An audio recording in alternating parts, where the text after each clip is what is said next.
Welcome to TSAT. This is Eeshwar Kumar. So వీడియోలో మనం November 2025 సంబంధించినటువంటి Telangana current affairs, nothing but regional current అఫైర్స్ని మనం డిస్కస్ చేసుకోబోతూ ఉన్నాం. సో దీనిలో ప్రధానంగా మనం చూసుకున్నట్లయితే తెలంగాణ రాష్ట్రం భారతదేశంలోనే అగ్రగామిగా ఉండటం జరిగింది. ఏ అంశంలో భారతదేశంలో తెలంగాణ రాష్ట్రం అగ్రగామిగా ఉంది అంటే ప్యాడీ. సో దాన్ని మనం ధాన్యం అంటాం. సో ధాన్యంలో రైస్లో తెలంగాణ రాష్ట్రం భారతదేశంలోనే ఉత్పాదనలో అగ్రగామిగా ఉండటం జరిగింది. సో ఇది మనకి న్యూస్లో ఉన్నటువంటి అంశం. మరి దాదాపు మనం చూసుకుంటే ఇటీవల ఉన్నటువంటి నివేదిక ప్రకారం తెలంగాణ రాష్ట్రంలో దాదాపు 148.3 లక్షల మెట్రిక్ టన్నుల మేర ధాన్యంని పండిస్తూ ఉన్నారు మన తెలంగాణ రాష్ట్రానికి చెందినటువంటి రైతులు. సో దీనిని ఇంత మేర ఈ యొక్క ధాన్యాన్ని పండించడానికి ప్రధానమైనటువంటి కారణాలు మనం చూసుకుంటే ఇరిగేషన్ ఫెసిలిటీస్ అండి. సో నీటి సప్లై, సో వాటర్ ఫెసిలిటీని అందించడము, సకాలంలో రైతులకు ఫెర్టిలైజర్స్, దాని ఎరువులు అంటాం. సో ఎరువులు కానీ పురుగు మందులు, సో క్రిమి సంహారక మందులు, సో ఇన్సెక్టిసైడ్స్ కానీ పెస్టిసైడ్స్ కానీ ఫర్టిలైజర్స్ కానీ సరైన సమయంలో అందించడం, దానితో పాటు రైతులకు పెట్టుబడి నిమిత్తం డబ్బులను సకాలంలో డీబీటీ ద్వారా అందించడం. సో ఇటువంటి కార్యక్రమాల ద్వారా రైతులు ఇంత మేర సో దాదాపు 148.3 లక్షల మెట్రిక్ టన్నుల మేర ధాన్యాన్ని పండించడానికి వెసులుబాటు కల్పించడం జరిగింది. మరి అయితే దీనికి సంబంధించి ఇటీవల జరిగినటువంటి ఆ క్యాబినెట్ సమావేశంలో దాదాపు 23,000 కోట్ల రూపాయలను వెచ్చించి ఒక ధాన్యాన్ని కొనుగోలు చేయబోతూ ఉన్నారు. దాదాపు 80 లక్షల మెట్రిక్ టన్నుల ధాన్యాన్ని. ఇది క్యాబినెట్ ఇటీవల తీసుకున్నటువంటి డెసిషన్స్. మరి ఈ పాయింట్ ఆఫ్ వ్యూలో మనం తెలుసుకోవాల్సిన అంశం ఏంటి అంటే భారతదేశంలోనే ఏ రాష్ట్రం అత్యధికంగా ధాన్యాన్ని ఉత్పత్తి చేస్తుంది అనేటువంటి అంశాన్ని మనం తెలుసుకోవాలి. సో మొదటి ప్లేస్ ఉన్నటువంటి రాష్ట్రం తెలంగాణ. దాని యొక్క కారణాలు ఇరిగేషన్ ఫెసిలిటీస్ ఉండటం, సరైన సమయంలో ఎరువులను, పెస్టిసైడ్స్ను, ఫెర్టిలైజర్స్ని, ఇన్సెక్టిసైడ్స్ని, అదేవిధంగా సీడ్స్ని, విత్తనాలను, సో మేలైనటువంటి విత్తనాలను అందించేటువంటి కార్యక్రమం ద్వారా, దాంతోపాటు ఇన్వెస్ట్మెంట్ అనేటువంటిది అందించేటువంటి కాన్సెప్ట్ అనమాట. దీని ద్వారా జరుగుతున్నటువంటి అంశం. ఇక దానితో పాటు మనం చూసుకున్నట్లయితే ఇంకొక అంశం న్యూస్లో ఉంది. సో దేశంలోనే అతిపెద్ద నగరంగా హైదరాబాద్ని తీర్చిదిద్దేటువంటి కార్యాచరణ ప్రభుత్వం చేస్తూ ఉంది. దానికి సంబంధించి మనం చూసుకుంటే ఈ హైదరాబాద్ని భారతదేశంలోనే అతిపెద్ద నగరంగా చేయడానికి కొన్ని కార్యాచరణ చేస్తూ ఉన్నారు. అవి ఏమిటి అంటే ఈ ఔటర్ రింగ్ రోడ్, ORR అంటాం, బాహ్య వలయం. సో ఓఆర్ఆర్కి లోపల, ఓఆర్ఆర్కి బయట ఉన్నటువంటి ప్రాంతాలు, అవి నగరాలు కావచ్చు, పురపాలక సంఘాలు కావచ్చు, గ్రామీణ ప్రాంతాలు కావచ్చు, వీటి మొత్తాన్ని విలీనం చేయాలనేటువంటి ఒక కార్యాచరణ చేస్తూ ఉన్నారు.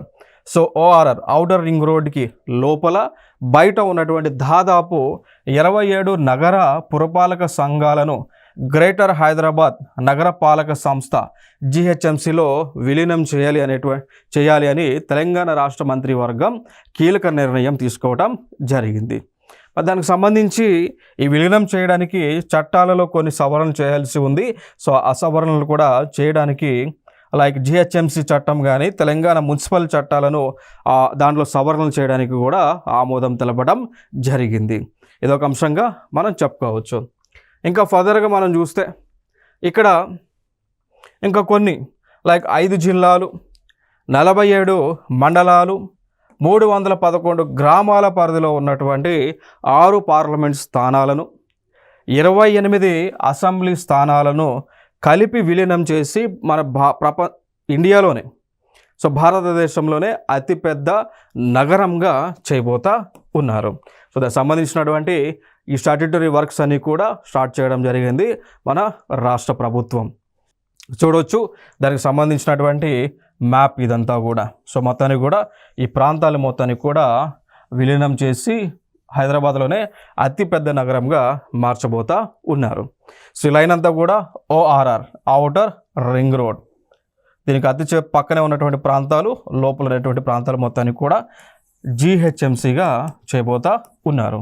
తెలంగాణలో ఉన్నటువంటి తెలంగాణ రాష్ట్ర పోలీస్ వారు ఇంకొక సంస్థతో, సో మై చాయిసెస్ ఫౌండేషన్ అనేటువంటి సంస్థతో, so Telangana state police women safety wing వీరు మై చాయిసెస్ ఫౌండేషన్ అనేటువంటి సంస్థతో కలిసి అడుగులు ముందుకు వేస్తూ తెలంగాణ రాష్ట్రంలో ఉన్నటువంటి మహిళలకు సెక్యూరిటీ, భద్రతను ఇచ్చేటువంటి కార్యాచరణను వీరు చేస్తూ ఉన్నారు. సో ఇది మనం తెలుసుకోవాల్సిన అంశం ఇక్కడ.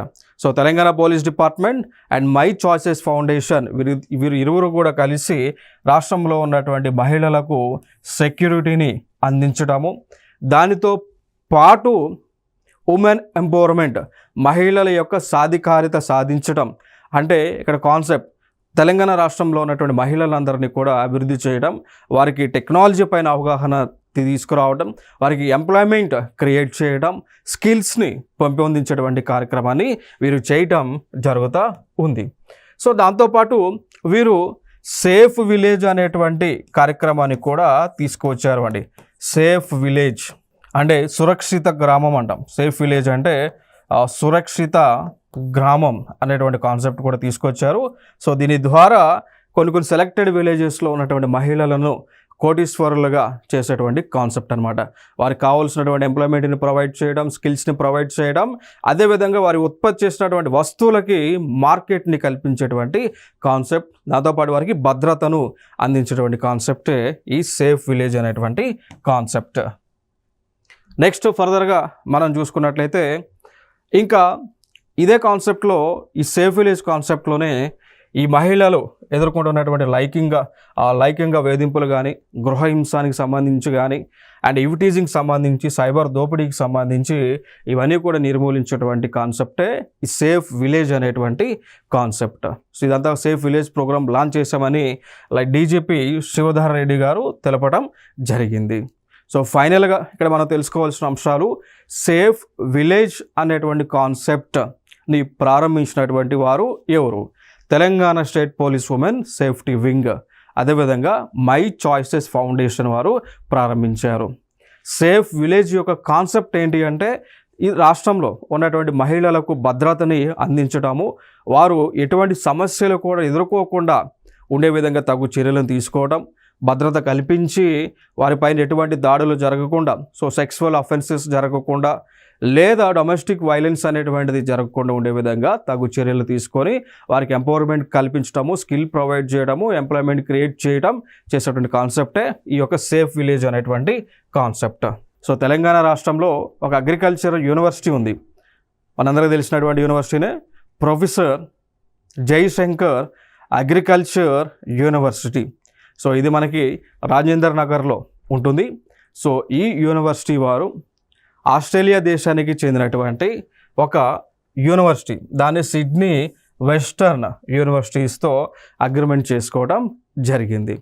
సో తెలంగాణకి చెందినటువంటి అగ్రికల్చర్ యూనివర్సిటీ ఆస్ట్రేలియాకి చెందినటువంటి సిడ్నీ వెస్టర్న్ యూనివర్సిటీతో ఒప్పందం చేసుకున్నారు. సో ఒప్పందం చేసుకొని ఏం చేయబోతా ఉన్నారు అంటే 4 years ఉండేటువంటి ఒక BSc అగ్రికల్చర్ కోర్స్ను వీరు ప్రారంభించబోతా ఉన్నారు. అంటే 2 యూనివర్సిటీస్ కలిపి ఈ యొక్క 4 years BSc అగ్రికల్చర్ కోర్స్ని ప్రారంభించబోతా ఉన్నారు. ఈ కోర్సులో 3 years ఏమో విద్యార్థులు 3 years ఏమో ఇక్కడ మనకి ఈ హైదరాబాద్ రాజేంద్ర నగర్లో ఉన్నటువంటి ప్రొఫెసర్ జయశంకర్ అగ్రికల్చర్ యూనివర్సిటీలో చదువుకుంటారు. మిగిలిన 1 year వచ్చేసి ఈ సిడ్నీ విశ్వవిద్యాలయంలో వారు విద్యను అభ్యసించడం జరుగుతుంది. మరి ఎంతమంది స్టూడెంట్స్ని సెలెక్ట్ చేస్తారు ఈ ప్రోగ్రాం కింద అంటే 40 members అండి. సో 40 మంది విద్యార్థులకు ఈ యొక్క అవకాశాన్ని కల్పించడం జరుగుతుంది. So professor Jayashankar Telangana state agriculture యూనివర్సిటీలో ఈ యొక్క కోర్స్ని ప్రారంభించడం జరిగింది. ఇదొక డెవలప్మెంటల్ ఇన్ఫర్మేషన్గా మనం చెప్పుకోవచ్చు. 2030 నాటికి దేశ ఏరో ఇంజిన్ రాజధానిగా తెలంగాణ ఆవిర్భవించబోతా ఉంది. సో లైక్ ఎయిరో క్యాపిటల్గా ఏవియేషన్ రంగానికి సంబంధించి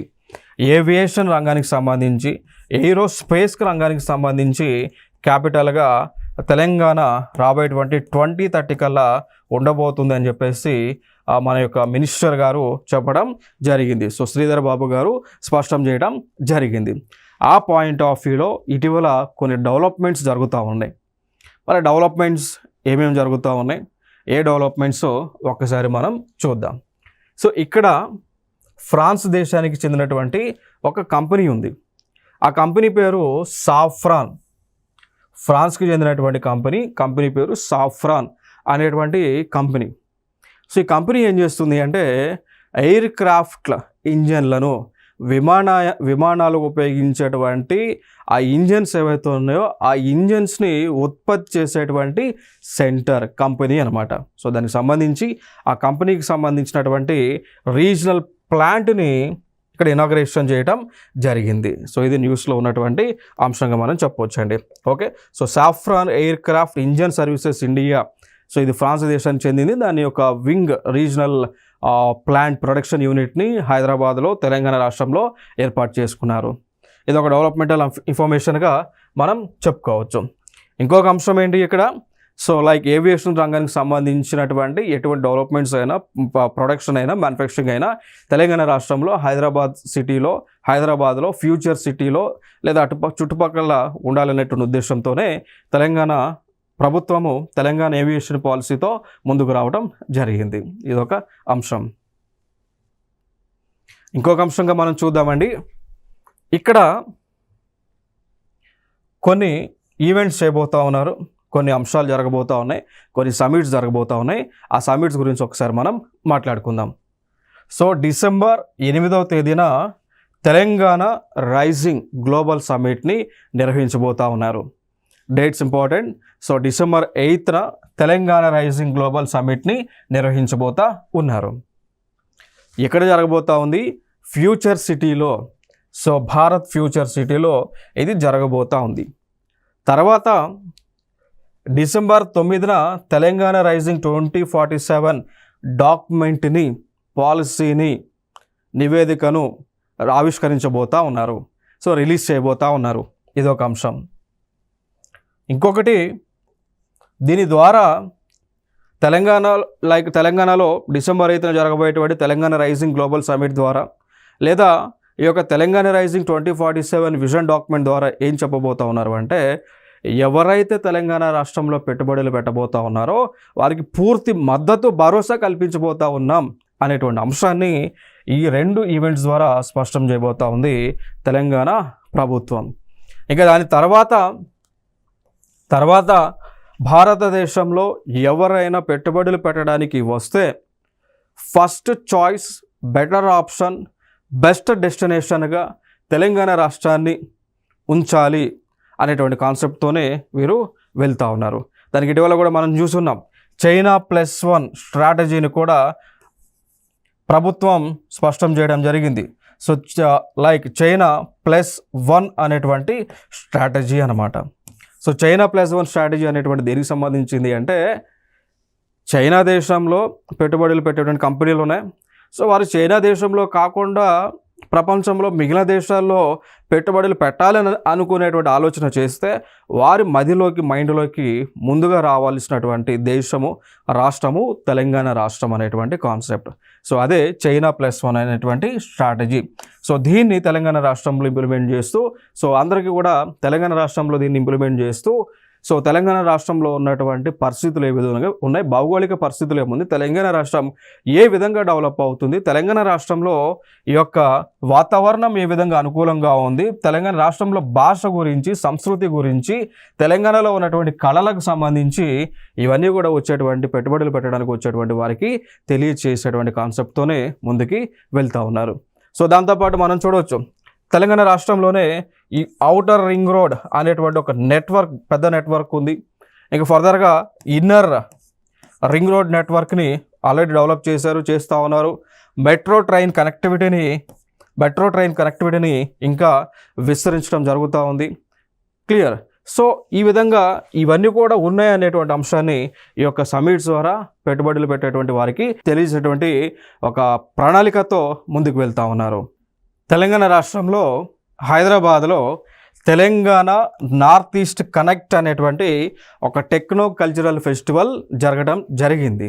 సో దీని యొక్క ఉద్దేశం Telangana north east connect techno cultural festival యొక్క ముఖ్య ఉద్దేశం ఏంటి అంటే తెలంగాణ రాష్ట్రం ఏదైతే ఉందో మన రాష్ట్రాన్ని ఈశాన్య రాష్ట్రాలతో అనుసంధానం చేయటం అన్నమాట. సో ఈశాన్య రాష్ట్రాలతో అనుసంధానం చేసి అంటే ఈశాన్య రాష్ట్రాలతో ఎందుకు అనుసంధానం చేయాలి అంటే ఈశాన్య రాష్ట్రాల పక్కనే కదా చైనా అనేటువంటి ఒక దేశం ఉంది.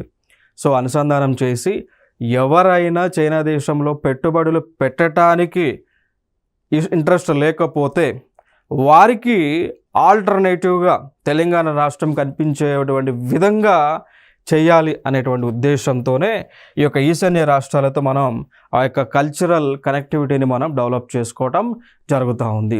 సో మనకు తెలుసు ఆల్రెడీ ఈశాన్య రాష్ట్రాల్లో ఉన్నటువంటి పీపుల్ ఎవరైతే ఉన్నారో వాళ్ళు మంగోలాయిడ్స్గా మనం పిలుస్తూ ఉంటాం. అదేవిధంగా చైనా దేశంలో ఉన్నటువంటి పీపుల్ ఎవరైతే ఉన్నారో వారిని కూడా మంగోలాయిడ్స్ రేస్గా మనం గుర్తిస్తూ ఉన్నాం. సో చైనాలో ఉన్నటువంటి పీపుల్ మంగోలాయిడ్స్ రేస్, ఈశాన్య రాష్ట్రంలో ఉన్నటువంటి కొంతమంది మంగోలాయిడ్స్ రేస్గా ఉంది. సో అంటే వారికి మనకి ఈ యొక్క రేస్ పాయింట్ ఆఫ్ వ్యూలో సిమిలారిటీ ఉంది. సో ఆ ఉద్దేశంతోనే అక్కడ ఎవరైనా చైనాలో పెట్టుబడులు పెట్టడానికి ఇంట్రెస్ట్ లేకపోతే వారికి ఆల్టర్నేటివ్ సొల్యూషన్ హైదరాబాద్ తెలంగాణ రాష్ట్రం ఉంది అనేటువంటి అంశాన్ని తెలియజేయడానికే ఈ యొక్క Telangana north east connect cultural festival అనేటువంటి దాన్ని నిర్వహించడం జరిగింది. సో ఇక్కడ చూడొచ్చు మనం Hyderabad is alternative to China in investments అని చెప్పేసి ఒక కాన్సెప్ట్తో ఈ యొక్క కాన్ఫరెన్స్ జరిగింది. అండ్ చైనా +1 స్ట్రాటజీ కూడా. So China +1 strategy is nothing but చైనాలో ఎవరైతే పెట్టుబడులు పెట్టకూడదు అనుకుంటున్నారో వారికి ఆల్టర్నేటివ్ హైదరాబాద్ తెలంగాణ అని. ఇంకా ఫర్దర్గా దీనిలో డిస్కస్ చేసినటువంటి అంశాలు తెలంగాణని ఐటీ హబ్గా మార్చడము ఆల్రెడీ మనం చూస్తున్నాం. సో భారతదేశంలోనే one of the very big IT హబ్గా హైదరాబాద్ నిలుస్తూ ఉంది. తర్వాత బెంగళూరు ఉంది. సో హైదరాబాద్ అండ్ బెంగళూరు ఉంది. సో తెలంగాణలోనే చెప్పొచ్చు. So Hyderabad is a very big IT hub అని ఆల్రెడీ ఐటీ రంగంలో మనం టాప్ ప్లేస్లో ఉన్నాం. ఇంకొక అంశంలో చూడొచ్చు ఫార్మా రంగంలో. సో మెడిసిన్స్కి సంబంధించి ఫార్మా కంపెనీలు అంటే లైక్ ఇండియా మొత్తంలో చూసుకుంటే తెలంగాణ రాష్ట్రంలోనే అత్యధికంగా ఉండటం జరిగింది. సో దాన్ని బట్టి కూడా చెప్పొచ్చు like Telangana is the pharma capital of ఇండియాగా చెప్పొచ్చు. ఇంకా డేటా సెంటర్స్ అండి.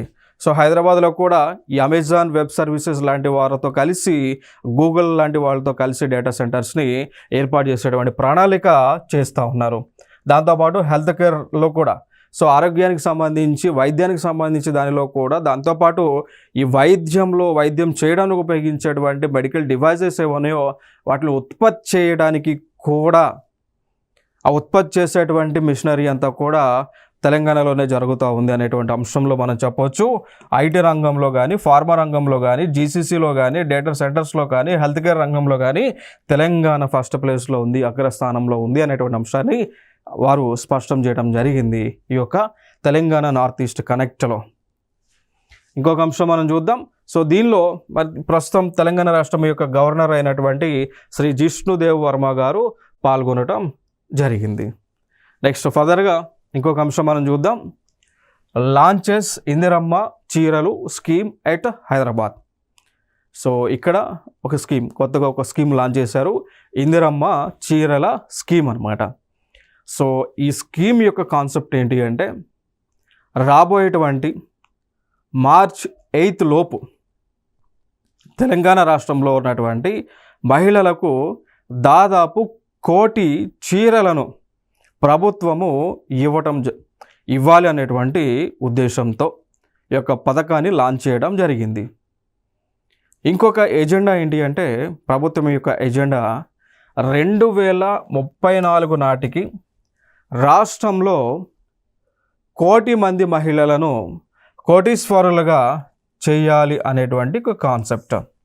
రాబోయేటువంటి 2030 కల్లా తెలంగాణ రాష్ట్రంలో ఉన్నటువంటి మహిళలు ఎవరైతే ఉన్నారో వాళ్ళల్లో 1,00,00,000 మందిని కోటీశ్వరులుగా చేయాలి అనేటువంటి ఒక కాన్సెప్ట్తో ముందుకు వెళ్తూ ఉన్నారు. ఇంకొక అంశం ఏంటి, ఈ స్కీమ్ కింద ఆ 1,00,00,000 మంది మహిళలు ఎవరైతే ఉన్నారో సో వారికి 1,00,00,000 చీరలను మహిళలకు ఇవ్వటము అనమాట. ఓకేనా. సో దానిలో కొన్ని టార్గెట్స్ పెట్టుకున్నారు. రాబోయేటువంటి డిసెంబర్ 9th కల్లా దాదాపు 65 లక్షల చీరలను పంపిణీ చేయాలి అని ఒక టార్గెట్ పెట్టుకున్నారు. ఓకేనా. సో డిసెంబర్ 9th అంటే ఆల్మోస్ట్ ప్రభుత్వం ఏర్పడి అప్పుడు 2 years కంప్లీట్ అవుతున్నటువంటి సందర్భంలో నెక్స్ట్ March 8th కల్లా మిగిలినటువంటి 35 lakhs చీరలను ఆ మహిళలకు ఇవ్వాలనేటువంటి ఉద్దేశం టార్గెట్ పెట్టుకున్నారు. మరి March 8th అని ఎందుకు పెట్టుకున్నారు అంటే March 8th వచ్చేసి ఇంటర్నేషనల్ ఉమెన్స్ డే, March 8 అంతర్జాతీయ మహిళల దినోత్సవం. కాబట్టి ఆ రోజు కల్లా 1,00,00,000 చీరలను తెలంగాణ రాష్ట్రంలో ఉన్నటువంటి మహిళలకు ఈ యొక్క ఇందిరమ్మ చీరల స్కీమ్ ద్వారా అందించాలి అనేటువంటి ఒక పథకాన్ని లాంచ్ చేసుకోవడం జరిగింది. నెక్స్ట్ ఇంకొక అంశం మనం చూద్దాం ఇక్కడ. సో ఇటీవల ప్రజాకవి అయినటువంటి అందశ్రీ గారు మరణించడం జరిగింది. సో వీరు తెలంగాణలో అనేక రచనలను చేయడం జరిగింది, అనేక కావ్యాలను వారు రాయడం జరిగింది. అదేవిధంగా తెలంగాణ మూమెంట్ ముందుకు రావడానికి, తెలంగాణ మూమెంట్ నినాదం అనేటువంటిది ప్రజల్లోకి వెళ్ళడానికి కూడా ఆయన యొక్క రచనలు దోహదం చేశాయి అనేటువంటి అంశాన్ని మనం చెప్పవచ్చు. సో అయితే ఆయన ఇటీవల మరణించినటువంటి సందర్భాన ఆయన యొక్క లాస్ట్ రైట్స్లో ముఖ్యమంత్రి గారు పాల్గొనడం జరిగింది. దానితో పాటు ఇంకొక అంశాన్ని చెప్పారు వారు. ఏ అంశాన్ని చెప్పారు అంటే అందశ్రీ గారు రచించినటువంటి జయ జయ హే తెలంగాణ అనేటువంటి ఒక గీతాన్ని ఈ పాఠ్య పుస్తకాలలో మొదటి పేజీలో ప్రచురిస్తాము అనేటువంటి అంశాన్ని కూడా వారు స్పష్టం చేయడం జరిగింది. ఇంకొక అంశం మనం చెప్పవచ్చు, తెలంగాణ యొక్క రాష్ట్ర గీతం ఏది అనేటువంటి అంశంలో చెప్పవచ్చు జయ జయ హే తెలంగాణ. సో తెలంగాణ రాష్ట్రం యొక్క రాష్ట్ర గీతం ఏది? జయ జయ హే తెలంగాణ. ఇది తెలంగాణ రాష్ట్రం యొక్క రాష్ట్ర గీతం. సో తెలంగాణ రాష్ట్రం యొక్క రాష్ట్ర గీతాన్ని రచించినటువంటి కవి ఎవరు అంటే అందశ్రీ అనేటువంటి అంశాన్ని మనం చెప్పవచ్చు. సో ఇవన్నీ కూడా ఎగ్జామ్ కావాల్సినటువంటి అంశాలు. సో తెలంగాణ హైదరాబాద్ ఏదైతే ఉందో తెలంగాణ రాష్ట్రంలో ఈ ప్రాంతాన్ని గ్లోబల్ ఏవియేషన్ నగరంగా, ఏవియేషన్ క్యాపిటల్గా మార్చాలనేటువంటి ఉద్దేశంతో ప్రణాళికలతో ప్రభుత్వం ముందుకు వెళ్తుందనేటువంటి అంశాన్ని నేను చెప్పడం జరిగింది. ఇందాక చూస్తే ఫ్రాన్స్ దేశానికి చెందినటువంటి ఒక కంపెనీ కూడా తమ యొక్క మ్యానుఫ్యాక్చరింగ్ యూనిట్లను ఎస్టాబ్లిష్ చేయడానికి వారు ప్రారంభించేటువంటి కార్యక్రమం చేయడం జరిగింది. ఆ కోవలోనే ఇంకొక సంస్థ సౌత్ వెస్ట్ ఎయిర్లైన్స్ వీళ్ళు గ్లోబల్ ఇన్నోవేషన్ సెంటర్ని హైదరాబాద్లో పెట్టబోతా ఉన్నారు. ఇదొక అంశంగా మనం చెప్పొచ్చు. So south west airlines, the 4th largest US carrier, has chosen Hyderabad for its global innovation center. So global innovation సెంటర్ని సౌత్ వెస్ట్ ఎయిర్లైన్స్ వారు హైదరాబాద్ నగరంలో స్థాపించబోతా ఉన్నారు. ఇదొక అంశం. మనం ఫ్యాక్ట్స్ మాట్లాడుకోవాల్సి వస్తే ఇంకా ఫర్దర్గా కొన్ని కాన్సెప్ట్స్ ఉన్నాయి ఇక్కడ. తెలంగాణ రాష్ట్రంలో ఎకానమీ $1 trillion. సో తెలంగాణ రాష్ట్రం యొక్క ఎకానమీ $1 trillion డెవలప్ చేయాలనేటువంటి కాన్సెప్ట్తో ఉన్నారు. అది 2034 కల్లా. దాని తర్వాత 2047కి తెలంగాణ రాష్ట్రంలో తెలంగాణ యొక్క రాష్ట్ర స్థూల ఆదాయం $3 trillion రీచ్ అవ్వాలి అనేటువంటి ఒక ఎజెండాని పెట్టుకోవడం జరిగింది. సో 2030 కల్లా తెలంగాణ రాష్ట్రం యొక్క రాష్ట్ర స్థూల ఆదాయం వచ్చేసి $1 trillion రీచ్ అవ్వాలి. 2047 కల్లా $3 trillion రీచ్ అవ్వాలి అనేటువంటి ఒక టార్గెట్ని అయితే పెట్టుకోవడం జరిగింది ప్రభుత్వం. దానికి సంబంధించినటువంటి టెక్నాలజీ డెవలప్ చేయడము, ఎంప్లాయ్మెంట్ క్రియేట్ చేయడము, ఇండస్ట్రీస్ని క్రియేట్ చేయడము, ఫెసిలిటీస్ని ప్రొవైడ్ చేయడము, సబ్సిడీస్ని ఇవ్వడము, ఎలక్ట్రిసిటీ ప్రొడక్షన్ని పెంచడము, అగ్రికల్చర్ ప్రొడక్షన్ని పెంచడము, ఇరిగేషన్ని పెంచేటువంటి కాన్సెప్ట్స్ ఏవైతే ఉన్నాయో ఇవన్నీ చేసేటువంటి కార్యాచరణ చేస్తూ ఉన్నారు. ఇంకొక అంశం న్యూస్లో ఉంది. సో వరంగల్ అదేవిధంగా నల్గొండ జిల్లాలలో ఇంక్యుబేషన్ కేంద్రాలను ఏర్పాటు చేయబోతా ఉన్నారు ప్రభుత్వం. సో ఇంక్యుబేషన్స్ కేంద్రాలు అనేటువంటివి దేనికి సంబంధించిందంటే ఇవి అంటే సిమిలర్గా మనం చెప్పాలంటే హైదరాబాద్లో ఇప్పటివరకు ఏర్పాటు చేసిన టీ హబ్స్ ఏవైతే ఉన్నాయో టీ హబ్స్ లాగా ఫెసిలిటీస్ను ప్రొవైడ్ చేసేటువంటి సెంటర్స్ అనమాట. సో టీ హబ్ ఏదైతే మనకి హైదరాబాద్లో ఉందో ఈ టీ హబ్ అనేటువంటిది సాఫ్ట్వేర్ కంపెనీస్కు ఒక వెన్యూగా ఉందో సో ఆ విధంగా ఈ మనకి వరంగల్ అండ్ నల్గొండ జిల్లాలలో ఈ యొక్క ఇంక్యుబేషన్ సెంటర్లను ఏర్పాటు చేయబోతా ఉన్నారు. సో దాంతోపాటు ఈ యొక్క ఇంక్యుబేషన్ సెంటర్స్ ద్వారా ఈ యొక్క యువత ఎవరైతే ఉన్నారో వారికి ఉపాధిని అందించడము, సాఫ్ట్వేర్ కంపెనీస్ వారి యొక్క ఆఫీసులను పెట్టుకొని ఉపాధిని అందించాలనేటువంటి ఉద్దేశంతోనే ఈ యొక్క ఇంక్యుబేషన్ కేంద్రాలను ప్రారంభిస్తూ ఉన్నారు అని మంత్రి గారు చెప్పడం జరిగింది, శ్రీధర్ గారు చెప్పడం జరిగింది. ఓకే, సో ఇవి తెలంగాణకు సంబంధించినటువంటి అంశాలు. నెక్స్ట్ వీడియోలో మళ్ళీ సరికొత్త అంశాలతో మీ ముందుకు రావడం జరుగుతుంది. Thank you so much.